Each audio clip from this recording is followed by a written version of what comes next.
The killer clown from season 4 of American Horror Story, Twisty, is inspired by the real-life, infamous serial killer John Wayne Gacy Jr., who collectively tortured and murdered 33 young men and boys between 1972 to 1978.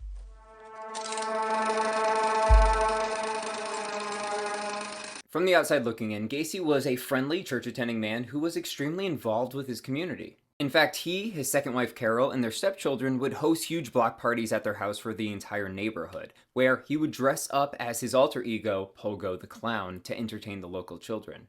On top of this, he owned a successful construction company, so everyone from neighbors to police seemed to know and like him. Although in December of 1978, that perception of Gacy would change forever when police began to pull an assembly line of bodies out from underneath the floorboards of his suburban home.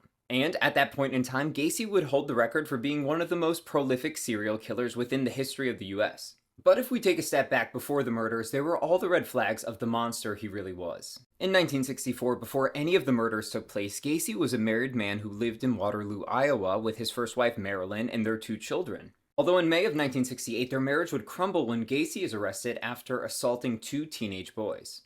In fact, he would assault one of these boys at his own home when his wife Marilyn was at the hospital giving birth to their child. So for obvious reasons, when this all comes out, Marilyn divorces Gacy.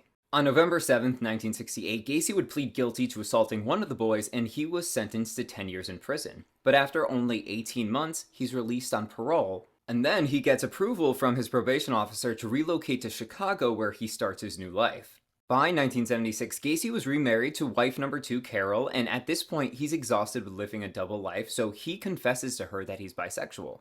Ultimately, the 2 divorce and Gacy is now left at home alone, which means he's free to indulge in all of the dark, twisted fantasies that he has thought about for years. This is when he starts to lure young boys and men back to his home with false promises of work, alcohol, or other substances. Once he'd get a victim back to his home, he would then keep them captive before he would torture, assault, and then strangle them. And he does this without a hitch so frequently that he develops a ritual that he just continues to do this again and again. Although things would all start to unravel on December 11th, 1978, when a mother goes to pick up her 15-year-old son named Robert Piest after he finished working a shift at the local pharmacy. But before his shift's over, he tells his mother that he first wants to talk to a man who had offered him a construction job that would apparently pay him double of what he was currently making at the pharmacy.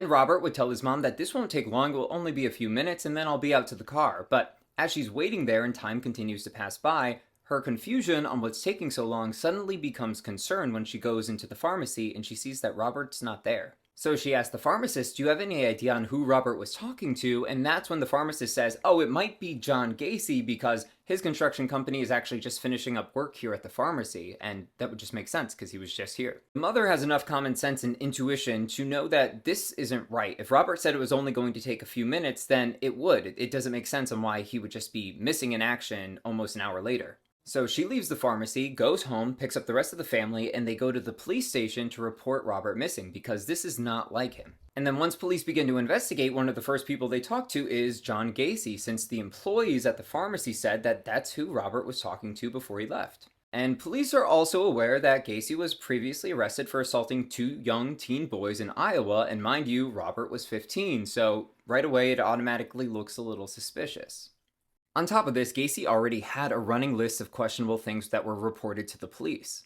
For example, before this, one of his construction employees also went missing mysteriously, and the man's family was adamant that Gacy was involved in their son's disappearance in some ways, although their pleas were ignored by police. Also, it turns out in 1976, police temporarily had Gacy under surveillance when a local 9-year-old boy went missing, but nothing came of this. Then, in 1977, a young man goes to police and says, John Gacy kidnapped me, held me at gunpoint, and assaulted me.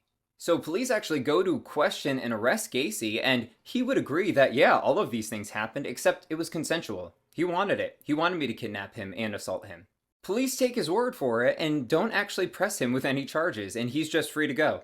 Classic case of his word against the victims. If all of this wasn't enough, police were also being inundated with complaints from locals that there was a man named John who was cruising the local parks to pick up young men who all seemed to vanish after they left with him.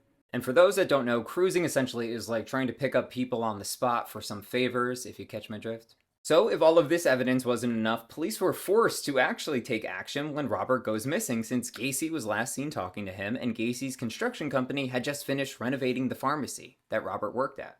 So police reach out and call Gacy and they ask him to come in for an interview, and he says, sure, no problem, I'll be in within 30 minutes. How about that? Although hours would go by, and John wouldn't show up to the police station until 3 a.m. the next morning, where he's covered head to toe in mud. Which I would think would seem very suspicious, although police would say, the detective who called you is no longer here, come back in a few hours. Gacy ultimately does return, and by now police know that his car was actually towed from a snowbank by a river at 2 a.m. the hour before he showed up at the police station. And this would make them finally suspicious enough where they hold Gacy at the station and they serve him with a search warrant. Police go to his house and they quickly find a receipt from a roll of film that belonged to Robert, which confirms that Robert was at his home at least at some point. But aside from this, police claim that there is no other mysterious evidence that they see. So Gacy is released and police just keep him under surveillance, although the next day they do identify that one of the rings that they took back to the station from Gacy's house was linked to the disappearance of another boy who went missing. Police then begin to dig a little further and they talk to Gacy's construction employees, and they also say that we've had a few employees who've worked here that just also vanished out of nowhere. Again, also seems suspicious, although the final nail in the coffin would be when Gacy sees that there's 2 police officers outside of his house because he was under surveillance, and he would try to be a nice guy and invite them into his house and say, would you like a cup of coffee? Although when these cops are inside, they smell the rot of death that is just permeating through his home. How this wasn't smelled during the initial search, I don't know. You would think that this would be enough where the cops would place him under arrest and they would start to tear the house apart, but they don't. Instead, they continue to keep him under surveillance, where they witness him selling drugs to another person at a gas station. He does this right in front of police, which goes to show the level of audacity that he had. I feel like Gacy thought he was indestructible, like nobody could touch him, but this was enough where they could officially arrest him. Then back at the station, police let him know that they're going to start tearing his house apart unless he starts talking. And Gacy shares that, okay, he did kill one man, but it was only out of self-defense, and he shows police where the body is buried. Although this time during the search, police notice a trapdoor that wasn't noticed before that leads to a small crawl space under Gacy's home, where the smell is even stronger of death, and they immediately spot the remains of at least 3 bodies. So when police approach him with this is when the floodgates open, and for an hour he would confess to killing at least 32 young men, and during this confession he begins to refer to himself in third person, saying Jack or John killed those people, and that there were 27 bodies buried on his property, while the rest were disposed of in a river. In fact, when he went to the police station at 3 a.m. for his interview that morning when he was all muddy, it was because he was throwing Robert's body into the river, and his car got stuck. Overall, police removed 29 bodies from his home, and 4 bodies were recovered from the river. Out of that, only 7 were initially identified, and today there are still young men who are not. Ultimately, Gacy was executed on May 10th, 1994, and would continue to claim his innocence.